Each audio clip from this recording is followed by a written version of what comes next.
Jim Zub and Steve Cummings tackle the young heroes of Heroes Reborn as Miles Morales, Kamala Khan, and Sam Alexander take inspiration from the Squadron Supreme to combat villains like the Wrecking Crew, but an appearance from Deadpool makes the kids question their allegiances.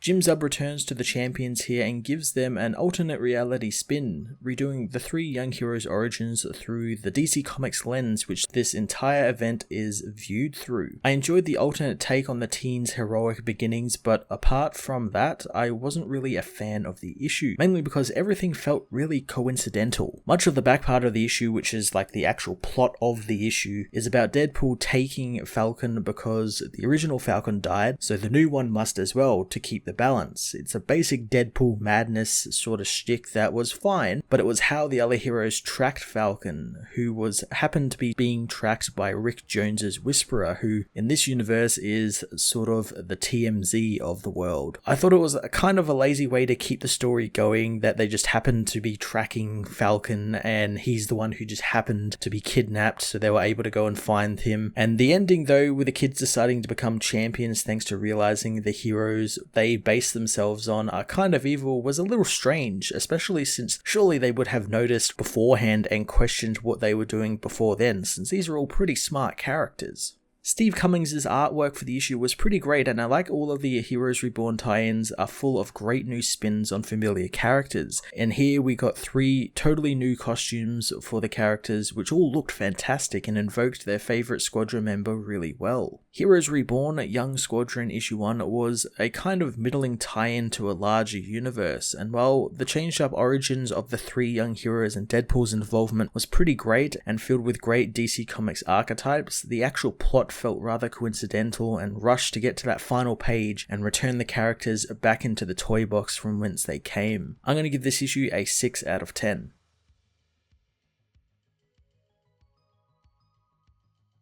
Heroes Reborn Young Squadron Issue 1 sees a young group of impressionable teenagers inspired by the Squadron Supreme of America and fashion their own identities and team after the heroes. Sam Alexander, thanks to a field trip to a space museum, witnesses a MODOK attack, where the villain tries to take the Omega Stone. Luckily, Dr. Spectrum arrives, attacking the villain as Sam, who is Spectrum's biggest fan, watches on. Thanks to the stone, MODOK's power is quadrupled, allowing him to sever the hero's connection with his prism. Sam notices this, racing to the hero's aid and grabbing the prism, channeling Spectrum's power through himself to become a hero and take down MODOK. Dr. Spectrum knows that what he did was dangerous, but a piece of the prism now stayed with Sam, so using his powers, Dr. Spectrum took Sam on as his charge and dubbed him Kid Spectrum. Elsewhere, Kamala Khan volunteers at the local museum in Jersey City, wanting to look over the new acquisitions, but the owner says that he won't let her since they are to be dealt with by proper full-time staff. Kamala, however, learns that the curator plans on selling the weapons off to thugs, and upon seeing the items, Kamala realizes that they are from Utopia Isle. She quickly uses the Power Princess online tip page to tell the hero, looking for anything to use to stop the men. She soon finds a utopian circlet and gauntlets, which she uses to confront the men with, smashing one of them away thanks to the super strength she has received from the gauntlets. One of the men pulls a gun on her and fires at her, so she uses her new speed and the skill of the Utopian warrior to quickly dispatch the remaining men. As Power Princess arrives, Kamala apologizes for using the artifacts, but Zada tells her not to worry since she can sense the girl's bravery, letting her keep the artifacts so she can team with her and fight the crime as girl power. Miles Morales, meanwhile, grew up adoring superheroes, specifically Nighthawk and the Falcon, and while other kids studied hard at math and science, Miles poured his attention into electrical engineering to make high-tech crime-fighting gear. When starting high school, Nighthawk's partner Falcon was killed by the Goblin, and Miles saw this as an opportunity to help. So when Nighthawk found himself fighting Scorpion and Scorpia, Miles, dressed as the new and improved Falcon, catches the villains off guard, fighting them alongside Nighthawk. After the battle, Nighthawk asks what the hell the kid was thinking, and Miles says that he was auditioning since the hero needs a new partner. Nighthawk says this isn't some TV show and the Falcon wasn't just a costume. He was his friend, but Miles says he's willing to make the same sacrifice if that's what it takes. Nighthawk takes his leave, knowing if he sees the boy out there in the costume again, he will arrest him and tear him apart. Miles found himself shocked by Nighthawk's reaction, but he knows he needs time to just mourn, and soon he'll see Miles carry on the legacy of the Falcon. To prove himself, Miles continued his exploits and soon managed to team up with both Girl Power and Kid Spectrum, making them each an offer to team up as the trio called the Young Squadron, in a bid to show the world that anyone can be a hero. The three young heroes find themselves battling the Wrecking Crew, quickly taking the fight to the enemies who have stolen super strength from the spirits of the Utopian ancestors. Falcon confronts Piledriver, throwing his bladed feathers at the villain as Girl Power attacks the Wrecker, knowing that she should change her name to Girl Powder after he's done with her, since he's going to turn the girl into dust. Kamala knows that won't happen as Kid Spectrum meanwhile battles Thunderball, shutting the man up when he swears in front of the kids. Bulldozer catches Kamala off guard, throwing a car at her, but it does nothing to stop the girl, who throws it off of her as she stops Wrecker's crowbar, telling the villain that unlike him, she didn't steal the Utopian power. Wrecker tells her not to be so precious since the Utopian freaks have all kind of magic for anyone strong enough to take it. Suddenly the area is covered in smoke grenades as Deadpool arrives, attacking the children and easily taking down Falcon and Kid Spectrum, reminding Sam that life is not fair when the boy complains about him getting involved. After taking down the boys, Deadpool grabs Miles and says that he would love to stay and smell all the sleep gas he just deployed, but time is short and vengeance is calling. Power Girl, however, manages to get rid of the smoke with a trick she learned from Hyperion, clapping her hands together and creating a shockwave that clears the entire block of the gas. Later on, Sam and Kamala regroup on a rooftop, knowing that Miles was kidnapped by Deadpool. Kamala wants to know why and find out where he took Miles, but she isn't sure where to start, as Sam says that the Whisperer is already posting about their battle they just had, having tagged him in his Instagram and everything. Kamala knows that guy has really been bugging her for an interview for months, realizing that that's how they're going to find Miles. Rick Jones meanwhile calls his contacts, wanting info on the woman who claimed to have dated Hyperion. Suddenly the apartment is raided by Kamala and Sam, who want to know how he's been tracking them. Rick says that that's a trade secret, as Sam knows that he could short out all his computers and tech. Rick says that that's his entire life, but Kamala tells Rick that Falcon was kidnapped and they need to find him. Rick wants to help them, saying that he figured out the signal wavelength of Falcon's suit and he's been tracking him to keep an eye on all three of them. Elsewhere, Falcon awakens on a dilapidated roller coaster, with Deadpool telling him that he should be asking what his last words should be. Deadpool reveals that he's fulfilling a promise, since long ago the powers that be declared that dead is dead and the Falcon is dead, and since Miles is the Falcon, he must die. Miles calls him crazy and he's not the original Falcon, and Wade knows that since the original was killed by his best pal the Goblin, and the Falcon name has been retired, and that is in the official handbook of the dead, and he's going to keep that promise true by killing him as well. Miles says that they aren't even on a bridge, but Wade says that would be too derivative, so he's going to fill the coaster up with gasoline and light it on fire so Miles's corpse does loop-de-loops all day. He douses Miles in gasoline as Kid Spectrum shoots the gas can from his hand. Deadpool knows the kids won't take him down by himself as Power Girl slams into Deadpool, taking him down as Sam helps Miles out of the bindings. Miles wants Sam to be careful since he's flammable, but Miles says he can vaporize the ropes and the gas at the same time, telling Falcon he didn't die and he better start thinking of an appropriate reward for him. Kamala hopes that Deadpool is ready to surrender, but the man says that he would have been put in a wheelchair from her attack had he not had a healing factor. Kamala beats him even more, but Deadpool knows that with all those anger issues, she's just like Power Princess. He rips open his costume, saying that he guesses it's time to use his escape zapper. Deadpool zaps her, but it doesn't work on the hero, making Wade say he built it for use against Nighthawk and other non-super strong heroes. The heroes claim their victory, but Deadpool stops the narrator, knowing that it won't end like this. The narration continues, saying that Deadpool will be delivered to Ravencroft Asylum, as Deadpool calls this whole thing a sham, and he tried to kill the Falcon for a good reason. Sam wonders why they should listen to him, so Deadpool says that he's a murderer, so he's got nothing to hide, so why would he lie? Deadpool says that the heroes they worship are not what they appear, since the Squadron unleashed violence because they love it, and the kids have witnessed them doing so and use lethal force all the time in the name of peace. Deadpool says that they are a group of Avengers without anything to avenge, as later that day, Deadpool is given to Nighthawk, who thanks the kids for taking him down. He knows the Falcon was part of the group who took down Wade, wanting to know where Miles is since he wants to help the boy. But Sam and Kamala feign ignorance, not knowing where he is, but if they do, they will tell Nighthawk. Wade thinks that they gave a good answer to that question, as Kamala knows that look Nighthawk gave wasn't a look of help, and Sam agrees, knowing that it was a more hurt hurt Miles and break his legs. Falcon comes out of hiding underneath the dock,